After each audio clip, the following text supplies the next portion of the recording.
Enteekateeka y'okusunsula abeegwanyiza ebifo eby'enjawulo mu lukiiko lw'eggwanga olukulu etandise olunaku olwaleero nga n'abakiikirira abantu abaliko obulemu, abakadde n'abavubuka nabo basunsuddwa.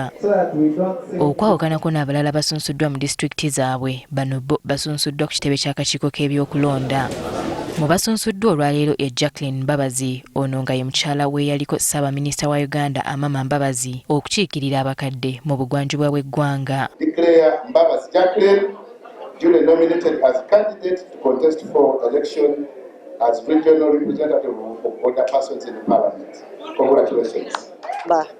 Abakadde, abakyala n'abaami olw'okuba nasanze abakadde ng'ekitiibwa kyabwe kyabavaako n'ensanga nga balina ebizibu ebyokulabirira obulamu bwabwe. N'eyaliko omwogezi wa gavumenti Ofono Opondo naye asunsuddwa okukiikirira abakadde mu bitundu by'obuvanjuba. Declare Ofono Opondo Podel duly nominated as candidate to contest for elections as regional representative of older persons in parliament.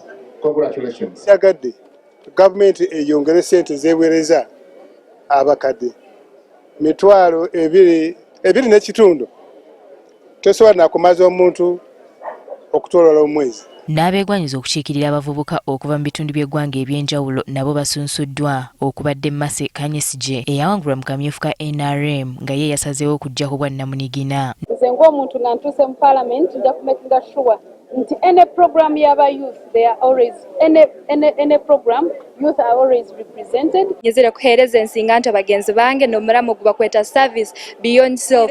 Obwire obw'okuheereza ensinga nti abagenzi bange nibwe buno obudde bw'okusindika abantu batwogerere bwaweddeko ke kaseera twetuukire. Era nze wano okuba omulanga abavubuka ba Buganda mwenna. N'abaagala okukiikirira abakozi nabo basunsuddwa olunaku olwaleero. Abakozi bangi Uganda wano babonaabona ate abamu babonaabona kuba tebamanyi rights zaabwe. Omuntu asobola okuba nga ali awo tamanyi nti bwe bamugoba asobola okuba nti alina obuyinza okugenda mu Employment Act okujja extractingayo n'agamba tolina kungoba olina kugoberera kino. Kozebwa kukyali kw'amaanyi nnyo nga minimum wage teyitanga twagiyisa mu palamenti naye era tebagisayininganga. N'abo abagala okukiikirira abantu abaliko obulemu nabo tebalutumidde mwana. Bagezeeko okukola ebasobola kakati tulaba walumu ebituli twagala tugende ebyo bituli to empower people with disabilities because I know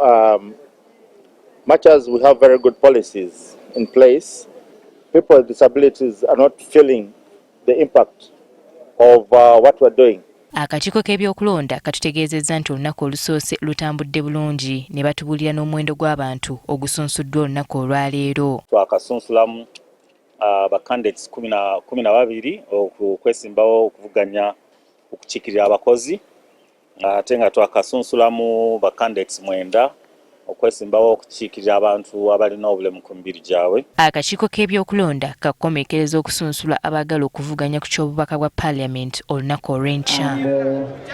Winnie Tesana Kayinja, agaffe yo ku Spark TV.